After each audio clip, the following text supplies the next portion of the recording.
최근 몇십 년 사이에 가장 심각한 전쟁으로 러시아가 유럽을 침공한 사건, 우크라이나 전쟁으로 인해서 많은 피난민들이 생기고 우크라이나가 초토화 되고 있습니다. 그런 전쟁 가운데 전쟁의 위험을 무릅쓰고 다녀온 용감한 의사와 어르신들이 있습니다. 오늘 각자 한번 소개를 해 주실까요? 예, 저는 단장을 맡았던 김동헌입니다. 반갑습니다. 반갑습니다. 저는 간호팀장을 맡았던 간호팀장 최윤영입니다. 반갑습니다. 네, 저는 행정 부단장을 맡았던 김우택입니다. 반갑습니다. 네, 저는 지원단장을 맡았던 김영남입니다. 네, 저는 팀들의 정신건강을 담당하고 있는 정신과 의사 김상엽입니다. 예, 정말 용감한 용사, 대한민국의 태극기를 달고 동부 유럽에 가서 대한민국 코리아를 알리고 온 우리 대한민국의 전사들이십니다. 그런데 소문에 김동헌 병원장님, 네. 가기 전부터 우크라이나에 있는 폴란드에 있는 그 환자를 치료했다는 이야기가 들리는데 그 한 사람의 생명을 살렸다는 소문이 있습니다. 어떤 내용인가요? 예, 우리가 가기 전에 현지의 공관과 또 교민들을 접촉을 했습니다. 그 과정에서 교민이 한 사람이 굉장히 배가 아프고 심각하다는 전화를 새벽에 우리 정근 원장님 받으셨어요. 그래가지고 새벽에 이제 갑자기 전화가 와서 배가 아프다니까 우선 영상을 통해서 여러 가지 이제 진료를 시작을 했는데 장이 맥힌 것 같다. 파셜, 그러니까 부분 장폐색으로 진단이 돼가지고 일단 식사를 하지 말고 그 다음에 우리가 들어갈 때까지 기다려달라. 부산에서 폴란드까지 도착할 때 한 몇 시간 정도 걸렸습니까? 네, 우리가 부산에서 새벽 2시에 일어나서 이제 출발을 해서 폴란드에 도착하니까 한 25시간 정도 걸렸습니다. 그래서 피곤하고 힘들지만 그분이 이제 급하니까 일단 진료를 했습니다. 우리가 이제 거기 일주일 이상 체류할 거기 때문에 치료를 해보자 하고 해가지고 결론을 말씀드리면 아주 해피엔딩으로 잘 치료돼 가지고 끝났습니다. 가셔서 가기 전부터 한 사람의 생명을 미리 살리기 위해서 가셨던 얘기죠. 정말 귀한 일을 하셨고, 우리 또 최은영 대원님은 간호사시죠? 네. 그곳에 가서 어떤 역할을 하셨습니까? 저는 간호단장으로서 약이라든지 처치 치료에 옆에서 제가 담당을 하면서 그 난민들이나 아니면 저희 한인에 대해서 같이 담당을 했었습니다. 맹활약을 하시네요. 네, 맞습니다, 원장님. 가족들이 가지 말라고 막지는 않던가요? 저희 남편은 잘 갔다 오라고. 잘 갔다 오라고. 네, 애들 잘 보고 있겠다고. 네. 해서 부담 없이 다녀올 수 있었어요. 훌륭합니다. 네. 대부분 전쟁 지역에 가려고 하면은 저는 말리잖아요. 김우택 대원님, 이번에 그린닥터 재단에 의사와 의료 대원들이 갔었을 때 그 전날 인근 지역에 미사일이 떨어졌다는 그런 이야기도 들렸거든요. 어디에 가셨고 미사일이 진짜 떨어졌던가요? 예, 저희가 프레미실이라는 데도 갔다 왔고 국경에 폴란드와 우크라이나를 연나는 딱 국경 지역을 갔다 왔는데 그 전날뿐만 아니라 빈번하게 미사일 공격이라든지 그런 게 있었다고 들었습니다. 미사일이 바로 이쪽으로 날아올 수도 있겠네요. 예. 그는 예측할 수 있는. 그렇죠. 예. 그러니까 푸셰미실이란 그 지역이 어떤 곳입니까? 바르샤바에서 어느 정도 가야 도착할 수 있는가요? 바르샤바에서 차로 한 6시간 정도를 가야 되고요. 예. 그다음에 푸셰미실이라는 데는 우크라이나에서 난민들이 들어왔을 때 폴란드로 처음 오게 되는 가장 많은 난민들을 또 수용하는 장소라고 들었습니다. 예. 그 국경에서 굉장히 가까운 곳이라서 사실은 잘못하면 미사일 공격도 받을 수 있는 아주 위험한 곳으로 알고 있습니다. 그 위험한 곳을 다녀오셨는데, 예. 무사히 돌아오셔서 참 정말 다행입니다. 예. 그래도 항상 왼쪽 가슴에 태극기를 달고 있어서 태극기 힘으로 잘 다녀오고. 옆에 김정남 대원님은 그러면 우리 녹색 옷, 녹색 옷을 계속 입고 다니는가요? 어떻게 했습니까? 그곳에서의 생활과 여러 가지 복장이라든지 일들은? 저희는 일단 통일성을 주기 위해서 이 그린닥터스 형광색 옷을 계속 입고 다녔고 지나갈 때 폴란드 국민들도 있지만 우크라이나 난민들이 또 이렇게 코리아 이렇게 하면서 이렇게 반갑게 맞아줬습니다. 그 난민들을 보았을 때 제일 먼저 생각나는 것이 무엇이 있었을까요?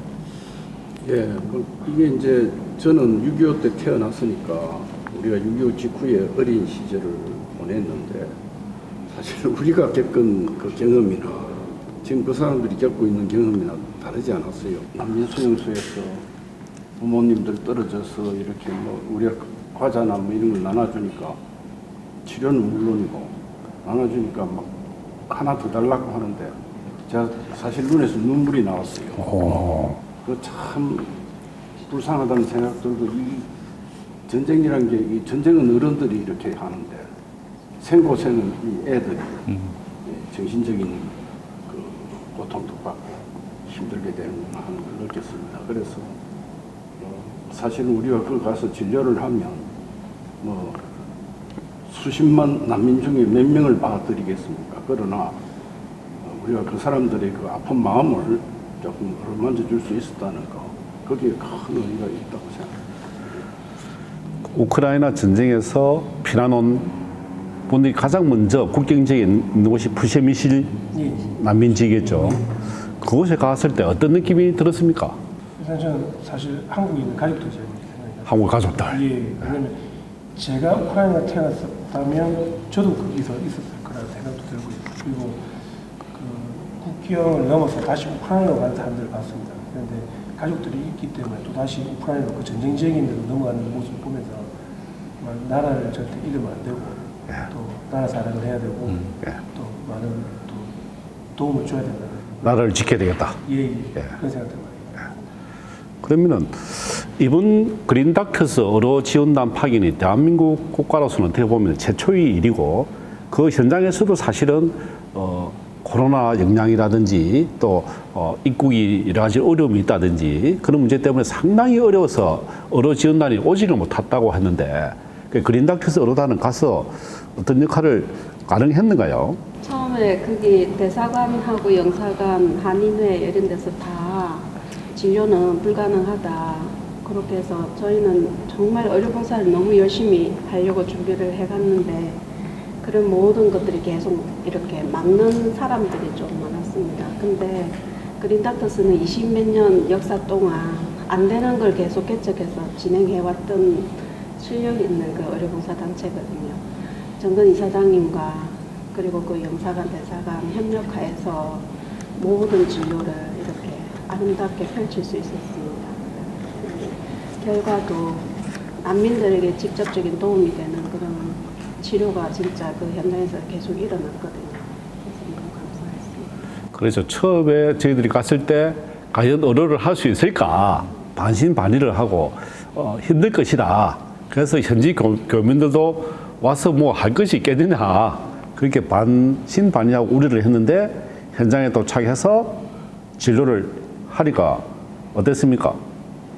진료를 하겠다는 생각을 내는 것도 뭐 우리가 그런 얘기해서 뭐 하지만 훌륭한데 실제로 그걸 그 운용하고 해낼 수 있는 여러 가지 그 능력을 갖추기는 참으로 어렵습니다. 그런데 다행히 우크라이나 그 대사나 또 폴란드 주재 우리 한국 대사관이나 이런 데서 많은 관심을 가지고 사전에 우리가 충분히 거기에 대한 대비를 해갔기 때문에 우리가 사회 진료를 하고 또 대한민국의 국위를 뭐 전쟁터에서 국위를 선양한다면 우습지만 그래도 우리가 선진국 대열에 있는 대한민국이 굉장히 자랑스럽고 또 우리가 국격을 높이는 데 일조했다 이런 생각도 듭니다. 그곳에서 현지에 있는 한국 교민들이 많이 도와주셨는가요? 어떻는가요? 예. 거기에 현지에 계신 선교사님들 그리고 기업체의 주재원 그리고 한인교회 교인들 대사관, 영사관 다 너무 협조적으로 많이 도와주셨고 정말 이웃을 내 몸처럼 사랑하고 이미 그렇게 그분들 많이 도와주고 계시더라고요. 그래서 저희는 그분들의 협조하에서 막힌 길을 뚫으면서 이렇게 잘 봉사를 하고 올 수 있었던 것 같습니다. 많은 분들이 도왔고 처음에는 그린다크스가 와서 어로를 할 수 있을까 우려를 했는데 막상 하니까 그분도 용기를 같이 가지면서 도우고. 사실 보면은 우크라이나 입국 못하도록 하고 뭐 입국하면은 뭐 처벌하겠다까지도 하고 맞아요, 지금 맞아요. 그 근처에 가는 것조차도 어려운 상황인데 사실은 그렇게 용기 내서 가서 또 거기서 정말 안 된다 하는 것들도 해내고 했던 것들이 어찌 보면은 기적이잖아요. 기적. 근데 이 기적은 우크라이나의 난민들한테도 또 기적을 일으킬 수 있는 파장을 준 거죠. 여러분 하나하나의 어떤 그런 힘들이 아마 큰 용기가 되지 않았나 이런 생각이 듭니다. 사실은 이게 이 팀원들도 상당히 힘들어요. 그걸 보고 오고 나서 아까 가족 생각이 났다 하는 것처럼 그 전쟁의 참상이 계속 여운이 남아요. 사실. 외상후 스트레스. 그렇죠. 외상후 스트레스 장애를 실제로 그 당하는 분들도 있지만 옆에서 우리가 목격한 사람들도 그렇게 느껴져요. 그래서 계속 그 생각이 나는 거예요. 그래서 아마 여러분들이 진짜 큰일을 하셨고 또 우리가 계속해서 이렇게 했던 분들을 도와주셔야 돼요. 병원에서도 지속적으로 이렇게 관리하고 그 어려움들을 생각해 주시고 또 그래서 또 다음에 어떤 그런 것들이 있을 때도 더 큰 힘을 낼 수 있도록 이번 기회를 만들면 진짜 값어치가 있지 않을까 생각합니다. 맞습니다. 김상현 박사님 말씀을 참 정말 바른 말이고 이것이 일회성이 아니라 지속적으로 도우시는 역할이다. 이번에 간 곳에서는 모든 나라, EU, 유럽 국가들이 한 나라가 되었고 침략한 러시아에 대해서는 굉장히 반감이 너무나 많은 걸 저희들이 봤거든요. 특히 저희들 도우러 온 고려인이 패스포트를 여건이 러시아 국적이 되어 있는 거예요. 그 다음에 그곳에 프시미시라는 곳에 난민 캠프에 가서 의료를 해야 되는데 총리를 해야 되는데 그분이 쫓겨난 거예요. 그렇죠. 러시아, 미국. 그죠. 참 일이 어려울 때 이 세계 평화에서 도우러 온 사람들, 또 우크라이나 난민들은 또 감사하고 고마움을 가진 것. 이 일들이 김동원 우리 박사님 좀 전에 말했듯이 6.25 때 우리가 그렇게 당했잖아요. 당하고 또 도우러 왔고 이제 도우러 가고 이제 그 희망을 다시 힘으로 가야 될 건데 또 어떻게 앞으로 계획이 생각하는 거 있으면 말씀 좀 해주시죠. 이제 우크라이나가 뭐 어떤 형태로든 전쟁이 끝나고 나면 전후 복구라든지 또 전쟁 뒤의 참상이 또 보통 힘든 일이 아니거든요. 그럴 때 또 우리 그린 닥터스가 한번 들어가서 인도주의를 실천할 수 있는 이런 기회가 왔으면 하는 생각입니다. 의료봉사를 간다라고 했을 때 조금 두려움이 먼저 앞섰었으니까 어떤 상황일지도 모르고 인터넷으로 접했던 상황과는 조금 어떨까라는 두려움을 안고 먼저 갔었는데 가서 보니까 의료봉사를 진행을 하면서 난민 캠프에 들어갔을 때 그다음에 그 지원을 갔을 때 아이들이 먼저 와서 안기는 모습 그리고 국경으로 다시 우크라이나 국경으로 돌아갈 때 보면 남자분들이 안 계셨어요. 거의 아이랑 그렇죠. 엄마 진짜 그 인터넷에 나왔던 뉴스 그대로 진행이 되는 걸 보면서 이 사람들이 얼마나 힘들까라는 생각을 가지면서 많이 여운이 남았었습니다. 그래서 다시 이제 그린 닥터스에서 그 의료봉사를 하시면서 이 재건에 대해서 힘을 써주신다면 저도 같이 동참할 생각을 하고 있습니다. 다시는 가고 싶지 않다가 아니라 반드시 가야 되겠다. 제가 웃으면 얘기하는데 그 난민 캠프에 있어서 좀 이렇게 귀엽고 해서 내가 이래 안아주려고 이러니까 옆에 앰뷸런스 의사가 be careful, 조심해라. 왜 그러냐니까 이가 버글버글하다는 거예요, 라이스가. 그래서 우리 6.25 때, 우리 어릴 때 사실 우리도 그랬거든요. 맞아요. 그래서 어떻게 하냐니까 스프레이로 이렇게 뿌려준다 이러면서 안으면 연료 다 오른다는 거죠. 그래서 조심해라. 김동원 박사님께서 또 안아서 한 사람의 사랑을 또 전해주고 오셨는데 김문택 대원님은 앞으로 또 계획이나 각오가 있습니까? 사실은 뭐 저희가 한국인들 최초로 대한민국에서 참 봉사를 갔다고 했는데 그만큼 진정성을 보였기 때문에 그 봉사를 받으러 오는 그 난민촌에서도 그런 저희한테 호의적으로 했거든요. 제가 또 아이들한테 과자를 나눠주고 음료를 나눠줬을 때도 애들이 반갑게 했던 거는 사실은 주는 사람이 말은 안 통해도 그런 모습이라든지 그런 행동들 이 진정성을 느꼈다고 생각합니다. 제가 공감하는데요. 진정성이 있었기 때문에 그 반대와 방해를 뚫고 그 현장에 전쟁지에 410km의 거리를 가서 그 난민 캠프에다가 진료를 할 수 있다는 그런 그린 닥터지 정신이 아닌가 싶습니다. 이런 마인드, 마음. 김영남 또 대우는 앞으로 가고 있습니까? 지금 현재 국경을 넘어서 우크라이나 현지로 들어가고 있는 난민들이 되게 많은데 그분들이 700명이 모여있는 그런 캠프도 있고 10명, 20명 이렇게 돌아가서 가정으로 못 돌아가고 그런 난민 캠프에 있는 분들이 많대요. 지금 날이 갈수록 그 현지로 돌아가시는 그런 우크라이나 난민들이 많다고 합니다. 하물며 700명이 머무는 난민 캠프에 세탁기가 2대밖에 없어서 그래서 그 세탁기 이렇게 또 전달하시라고 마지막에 또 저희가 기금 마련해서 조금 들고 왔거든요. 계속적으로 그런 물품들이 필요한 것 같은데 저희가 바자회를 좀 빨리 개최해서 그런 물품들을 같이 보내고자 합니다.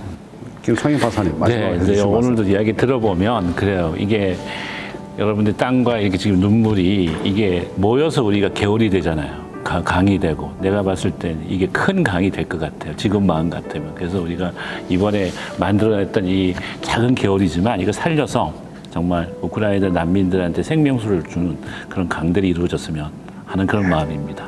정말 이번에 우크라이나 전쟁을 통해서 고통받고 슬픔받는 그런 우크라이나 난민들에게 한 줄기 희망을 주고 온 그린 닥터스 대원들 정말 수고하셨고 마지막으로 또 의약품을 다 사용하고 또 그 부분에 또 남은 한 1억 원치 이상의 의약품을 또 계속적인 지원 사업을 하도록 또 만들었고 앞으로 전쟁이 끝나는 시점에 우리 모두가 다시 힘을 합쳐서 지속적인 전후 복구 사업에 또 병원 사업을 하려고 그런 마음을 다짐하고 왔다는 말씀을 들었습니다. 정말 하늘의 미랄이 떨어져서 나무와 숲을 만들듯이 우리가 6.25 때 받았던 그런 세계로 받은 그 은혜를 이제는 다시 되돌려주는 그린 닥터스 재단을 통해서 대한민국을 통해서 우리 모두를 통해서 같이 일어나기를 진심으로 기대를 해봅니다. 가서 우리가 항상 외쳤던 구호가 있죠. 네. 무엇이죠? 슬라바 우크라이니. 슬라바 우크라이니. 헤로암 슬라바. 헤로암 슬라바. 설명을 좀 해주시죠. 우크라이나의 영광을. 영웅들에게 영광을. 우리가 슬라바 우크라이나에 있을 때 그분들은 헤로암 슬라바 그렇게 답을 해요. 그래서 가슴에 찡한 진동이 오면서 눈물이 팍 쏟아지는 그 반은 그렇게 하고 반은 또 우리가 하면 그렇죠. 되겠네. 슬라바 우크라이니. 헤로암 슬라바.